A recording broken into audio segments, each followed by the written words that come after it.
setia, berusaha untuk setia dengan cinta itu gitu. Nah itu yang memang kadang agak berat ya, godaannya banyak sih.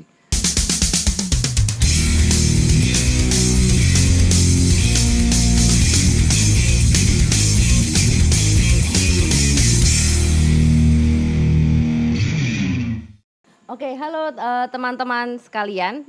Kita berkumpul lagi nih bersama dengan saya, Zita dan Mas Dino di Berita Teater. Wah, kali ini saya bisa ngomong berita teater tanpa jeda, Mas Dino. Oke. Kalau di segmen-segmen sebelumnya itu saya ngomongnya agak belibet. Oke. Nah, hari ini nih Mas, kita masih dibersamai oleh Mas Jamal. Mas Jamal. Mas Jamal, siapa nih lengkapnya? Jamaluddin Latif. Oh, Mas Jamaluddin SPD ya, Latif. Mas. Kan sepedaan loh Mas ya. Sarjana sepeda berarti. Betul. Cocok. Betul Mas Dino. Nah, kalau di segmen sebelumnya atau di sesi sebelumnya nih Mas Jamal tadi cerita banyak tuh dari pengalaman dia dari sekolah, dari SD sampai SMP, sampai akhirnya bergabung dengan teater Garasi dari 97 sampai dengan 2010 atau 2011 gitu. Seingat saya kemarin Mas Jamal sempat mention seperti itu. Nah, ada nih Mas satu pertanyaan yang tersisa dari sesi sebelumnya. Apa sih Mas akhirnya kiat-kiat yang membuat Mas Jamal akhirnya bertahan dan mencintai teater sampai saat ini dari SD loh, bayangkan Mas. Dari SD itu berarti udah puluhan tahun lah. Ya. Ya itu tadi yang pertama karena saya sangat cinta gitu ya. Itu modal utamanya. Modal utamanya yang jadi api. Jadi api di tubuh saya gitu. Yang kedua setia. Berusaha untuk setia dengan cinta itu gitu. Nah itu yang memang kadang agak berat ya, godaannya banyak sih. Godaannya mencoba setia itu godaannya banyak. Benar. Pingin kesana tapi kok ya banyak. Jadi kiatnya ya untuk terus itu tadi biar apinya nggak surut gitu. Gimana caranya apinya biar nggak surut di dalam tubuh saya. Terus kalau mau mati ya dinyalain lagi gitu-gitulah, atau dikipasi ben terus membara gitu. Itu yang selama ini saya lakukan sih, bahwa di situ misalnya bahwa di situ rasa bosan, jenuh, didera kehidupan yang berat gitu, cobaan-cobaan itu gimana caranya ya kemudian saya terus itu tadi. Oke, kadang perlu berjarak. Saya lompat ke kanan dulu. Istirahat, balik lagi. Wah, apa tuh?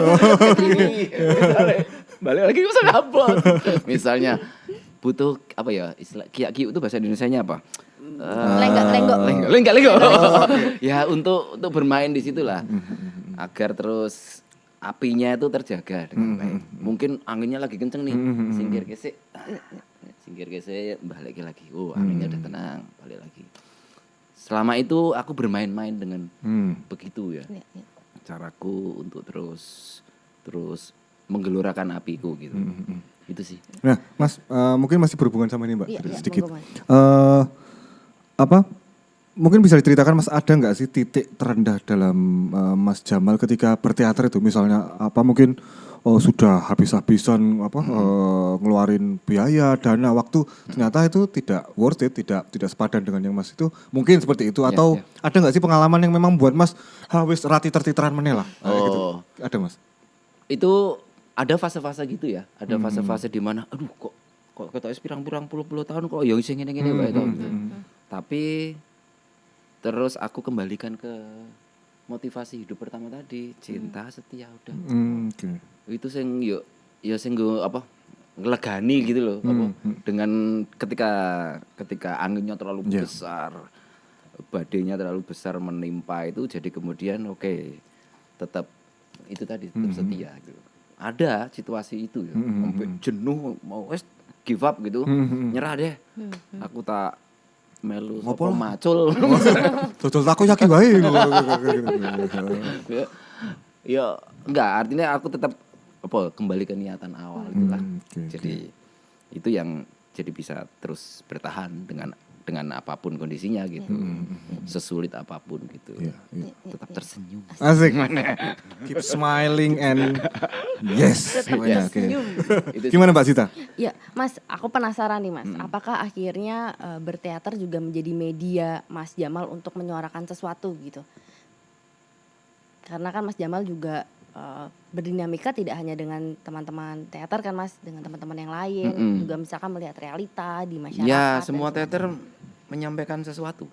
Boleh diceritakan nggak, Iya. Mas? Semua teater pasti akan menyampaikan sesuatu kan. Kalau nggak menyampaikan sesuatu, dia mau menyampaikan apa? Iya, iya, iya. Mau menyampaikan keindahan aja kan Iya, benar, enggak juga gitu. Akan lebih bagus ketika teater bisa menyampaikan sesuatu. Menyampaikan hal-hal yang mungkin itu tadi terkait sosial atau terkait lingkungan terdekat dari teater itu sendiri kan. Mestinya begitu. Enggak mungkin juga terdekat loh, paling enggak terdekatnya. Kalau di dekatnya ada apa ya, orang yang lagi kesusahan, ya menyampaikan orang yang lagi kesusahan di dekatnya gitu. Nggak perlu menyampaikan yang jauh-jauh lah, yang dekat aja ada kok. Iya, gitu kan. benar.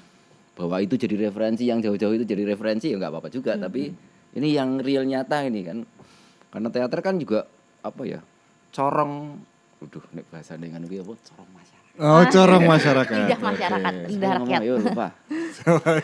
Gus Dur ya. Oh, mungkin. Saya taunya Mas Jamal yang ngomong. Corong masyarakat, jadi pasti akan menyampaikan sesuatu kan teater. Oke. Gitu. Ya, mungkin ada satu pertanyaan lagi nih dari saya, Mas Dino. Gimana? Kalau tadi Mas Jamal kan banyak, sudah lama lah ya berdinamika di Yogyakarta, berpantomim, berteater di Yogyakarta. Boleh nggak sih Mas diceritain dinamikanya seperti apa gitu? Iya, dinamika pantomim Mas di Jogja. Oh pantomim ya. Tadi kan sebelumnya Mas Broto belum sempat ini ya cerita Oh, iya, soal betul. dunia pantomim di Iya, iya. Jakarta, Jogja itu. Jogja itu termasuk jadi apa namanya? Kiblat. Wow, kiblat. Oh, oke. Sebagai kota pantomim gitu lah. Maksudnya banyak melahirkan tokoh-tokoh pantomim Oke. gitu. Dikenal Jogja sebagai yaitu tadi apa namanya, kawah, sandra di mukanya gitulah, pantomim gitu. Oh, oke. Ekspresif ngomongnya ini. Yogyakarta terkenal itu. Ya sudah kita kenal juga, ada Pak Jema, ada Pak Didi Ratmoyo, ada Murti Purnomo, ada yang muda-muda, ada Mas Endi Reza, ada Asita, banyak lah. Dan juga banyak kelompok-kelompok pantomim gitu, kelompok-kelompok pantomim. Bahwa di Jogja memang banyak kelompok teater, tapi kelompok pantomim, grup pantomim juga ada di Jogja gitu. Kita nggak banyak, ya sekarang mungkin sudah banyak ya. Geliat pantomim, ya 2000-an lah semakin bagus gitu. Dan apalagi setelah setelah dari Kementerian Pendidikan itu kan menyelenggarakan ini loh, apa FLSSN. Oh, FLS 2N tuh. FLS 2N itu salah satunya kan ada pantomim Oke. sebagai ajang yang dilombakan gitu kan. Ada tari, ada aku nggak hafal, ada banyak lah, tapi ada pantomim juga. Nah, itu satu hal yang juga membuat geliat gitu, geliat pantomim di Yogyakarta khususnya karena kita ngomongin Yogyakarta cukup kenceng gitu. Apalagi karena kalau yang pantomim itu kan tingkat SD tuh, FLSSN tingkat SD. Jadi itu bagian dari sekolah-sekolah itu berlomba-lomba, ikut ajang itu. Jadi kan bayangin aja kalau yang ikut misalnya satu kecamatan ada 10 sekolah gitu kan, minimal kan ada 10 pantomimir tuh, pantomimir anak-anak yang ikut lomba itu. Nah itu kan jadi geliat tersendiri tuh. Dan ketika satu sekolahan itu ingin ikut lomba, pasti kan membutuhkan pengajar. Iya kan? Nah, pengajar. Oh, gitu ya, Mas. pengajar. Arahnya gini nih ya. Arahnya gini nih. 08. Nah, disitulah kemudian para pantomimer itu kan punya kesempatan untuk mengajar. Satu mengajar, satu ya dapat penghasilan dari dia mengajar gitu, mengajar pantomim. Di luar itu kemudian kan jadi saling bersaing tuh sekolah-sekolah. Wah, aku ora gelem kalah karo SD kono. Wah, SD kono gune kae mesti kalah. Misalnya gitu. Ini yang jadi kemudian rame gitu. Apa? Subur lah. Subur lah, banyak sekolah-sekolah kemudian yo nggawe ekstrakurikuler pantomim bae kan. Ya. Kan tiap tahun tuh. Bener. Tiap tahun pasti ada kan. Jadi sekolah berani bikin ekstrakurikuler. Dulunya kan nek ono lomba gitu. Kalau ada lomba itu baru latihan gitu-gitu. Baru latihan soalnya wow, ini seminggu lagi lomba. Wow, latihan gitu. Sekarang enggak, beberapa sekolah sudah mulai pantomim dijadikan ekstrakurikuler gitu. Oke. Itu yang menarik, satu hal yang menarik. Karena ya itu tadi ya, semangat. Ya, awalnya semangat berlomba. Nah, dari situ kebetulan saya bersama teman-teman pantomimer Yogyakarta, ada Broto Wijayanto, Asita dan yang lain-lain, saya didapuk jadi ketua Rumah Pantomim Yogyakarta. Jadi ya itu tadi, teman-teman pengajar itu berkumpul, yuk bikin sesuatu di samping yuk kita bikin kayak semacam apa ya, kurikulum bersama yuk, cara mengajar pantomim ke anak-anak kayak apa sih gitu-gitu. Terus yuk basic mengenalkan basic itu yang perlu. Jadi biar geliatnya itu orang yang sekedar pantomim tapi nggak ada nggak ada edukasi yang tertata gitu kan. Sayang gitu paling enggak kan kita ngasih basic jadi lomba ki yo tenanan lah orang yang waton ben terlibat gitu sekolahane ora. Tadi kita ngasih itu. Nah makanya Rumah Pantomim Yogyakarta juga bikin workshop gitu. Terus kita tahun yang kemarin kita harusnya bikin, karena pandemi kita hentikan, kita bikin dokumime. Itu mana yang bikin tuh Rumah Pantomim? Rumah Pantomim. Dokumime. Jadi kita menyelenggarakan festival pantomim yang di situ juga ada lomba gitu. Terus ada pertunjukan juga gitu dari beberapa kelompok-kelompok teater kelompok pantomim yang ada di Yogyakarta. Juga di tetangga Yogyakarta lah, kayak Solo. Purwokerto, daerah-daerah Semarang gitu-gitu yang deket-deket. Terakhir malah ada yang dari Jakarta juga terlibat ikut festivalnya gitu-gitu lah. Nah itu yang kemudian geliatnya jadi semakin ramai gitu. Oh Jogja gini, jadi teman-teman pantomimer dari luar kota berduyun-duyun ikut festival, entah itu nonton, ikut lombanya juga, jadi ramai gitu. Oke. Jadi menarik nih, aku jadi pengen nanya lagi nih Mas. Iya. Monggo Mbak. Tadi kan sempat disebut ada kurikulumnya ya Mas ya. Dan kalau saya dengar mungkin di awal-awal Mas Jamal banyaknya berdinamika dengan teman-teman yang sudah dewasa. Terus ketika akhirnya ke sekolah kan berdinamika dengan anak-anak kecil nih Mas.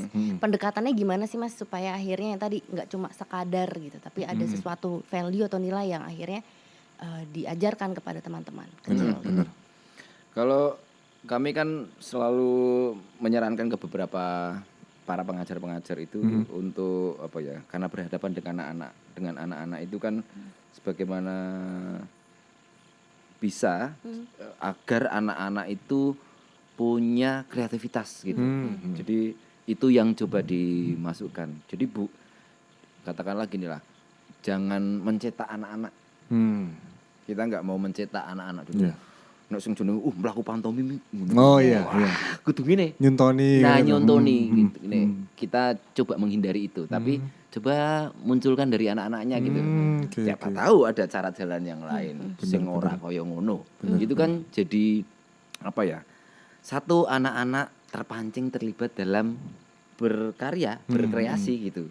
Kalau le mlaku ngene, ngetutke, dia enggak terlibat. Bisa jadi wis dikongkon gurune kon melu lomba karo pengajare yo ngono. Begitu melu lomba berlomba wis lali kan. Wegah meneh. Kan sayang gitu. Benar. Sayang. Nah, itu yang coba kita terapkan sistem itu agar kemudian setelah mereka ikut lomba, entah itu menang atau kalah, mereka masih ya seneng gitu loh. Seneng gitu loh. Walaupun wah aku kok kalah ya melu lomba ki.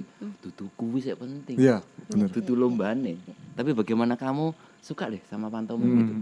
Walaupun kamu sudah lulus SD, SMP nggak ada lagi FLSSN pantomim, dia masih terngiang-ngiang dengan pantomim. Syukur dia bisa terlibat lanjut. Di luar atau semacam itu sih jauhnya ya. Jauh. Jadi tidak berhenti pada lomba FLSSN aja gitu. Tapi yang lomba pantomim tuh cuman FLS 2N cuman buat SD aja Mas? Atau aku SD aja yang berarti? pantomim ya. Tapi pantomim. Kalau yang teater itu SMA. Jadi apa ya? Aku nggak tahu sih kategorinya beda-beda gitu. Untuk yang SD apa, SMP apa, SMA apa gitu. Aku nggak apa. Untuk yang tingkat SMA tuh ada monolog juga kalau yang kalau yang SMA.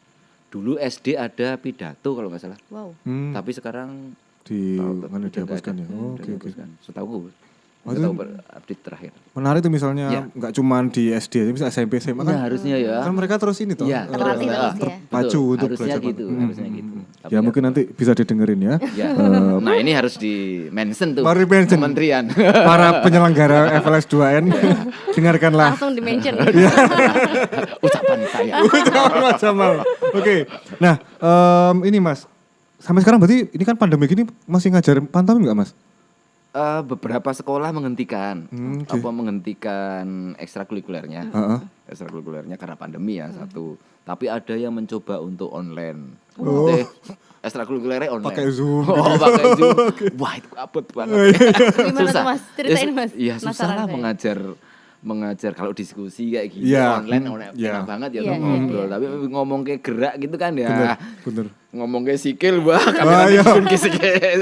Iya. Urung nek internetnya pedot. Pak maaf, unstable. Maaf Pak, hanya bisa mendengar videonya nggak bisa. Wah, gak bisa. Bener. Ya itu kerepotan online ya. Iya. Itu ada hal-hal yang secara teknis memang susah ketika kan harus touching, harus Bener. itu agak repot. Iya. Tapi pasti teman-teman ada yang mencoba kok. Mungkin ada yang bisa juga. Mas Dino, ada yang mau ditanyakan ke Mas Jamal? Wah, apa ya? Banyak banget sebenarnya karena Masih 15 menit loh ini. Udah lirik kok tadi Mas. Udah dilirik tadi. Oke. Sepertinya sudah banyak sekali yang kita obrolkan hari ini, apalagi masalah pantomim anak-anak ini hal yang tidak terduga ya. Karena ya justru aku menarik ini Mas, aku menggarisbawahi bahwa justru ketika kita mengajari anak-anak itu justru bukan kita mencontohi, justru bagaimana kita memberikan ruang pada mereka untuk mengekspresikan diri. Mereka tiap orang kan pasti punya cara masing-masing untuk berekspresi itu loh. Itu menarik. Jadi kayak inget ini ya, katanya Paulo Freire itu ya. Berat nih kalau pendidikan ngomongin Paulo kritis. Freire. Iya. Kalau pendidikan kritis kan kita tidak ngajari, tapi kita mendampingi murid untuk mereka menemukan sendiri bagaimana wawasannya itu. Bukan akhirnya pendidikan bank berarti ya Mas. Benar, bukan pendidikan Bang. Oke, terima kasih Mas Jamal atas sebelum. Masih mau ngomong? Mas, Saya bentar. betah. Kayaknya ada closing statement nih Mas. Ada mau ceritakan lagi Mas? Boleh Mas. Sedikit. Boleh. Tentang tadi bagaimana mendidik anak-anak sebenarnya. Saya sepakat misalnya kita sebetulnya menjadi fasilitator toh. Menjadi fasilitator bagaimana misalnya hari ini kamu punya cerita apa? Kan gitu. Bener. Daripada nanti ceritanya kamu naik sepeda jatuh bla bla bla kan enggak. Maksudku itu kan datang dari kita. Akan lebih menarik kalau kamu punya cerita apa? Oh tadi pagi aku ya Pak. Apa misalnya lihat orang ketabrak naik sepeda ketabrak motor misalnya. Kan misalnya gitu ya. Benar. Kan ceritanya dari dia, bukan dari saya. Nah, ketika dia merasa memiliki cerita itu kan langsung ya dia bisa tanpa diperintah dia bisa mengadegankan. Benar. Nanti adegannya gini ya, nggak usah kita. Dan tubuhnya kayak sudah langsung. Tubuhnya langsung, gitu kan. Walaupun oke lah masih lemah. Nah tugas kita, coba beloknya ke sana, hadapnya ke sana, hadapnya ke sini misalnya gitu kan. Pas tadi lihat kaget, gitu. Kagetnya kurang kelihatan misalnya. Kan tugas kita cuman itu, sederhana itu sebetulnya. Benar. Nah si anak merasa memiliki atas ceritanya, dan dia jadi aku. Itu pengalaman tubuhnya itu yang diolah ya Mas ya, menarik. Apalagi anak-anak itu, wah ini ya kekayaan imajinasinya itu kita kalah, kita nggak bakal bisa mengejar kekayaan mereka. Gila kadang tiba-tiba dia bisa masuk ke dalam kulkas. Bener. Di kulkas dia nemu apa, nimbo kan. Iya, Kayaknya ini pernah jadi cerita di kelas berarti Mas ya. Iya, bener. Di jero kulkas itu nimbo. Kan macam-macam. Nah, itu yang kadang kita orang dewasa kan sudah agak jauh tuh. Iya. Imajinasinya udah sampai ke sana. Iya. Wah ini menarik, ini mungkin nanti bisa menjadi bahan obrolan selanjutnya ya. Betul, Mas, entah dengan Mas Jamal atau entah dengan saya lagi nggak apa-apa kok. Boleh Mas, boleh. Oke. Saya nganggur ya Mas. Butuh aktivitas. Bener. Ya nanti kita lihat ya Mas ya. Tergantung produsernya itu lagi. Mbok saya lagi gawe- Mas. Iya.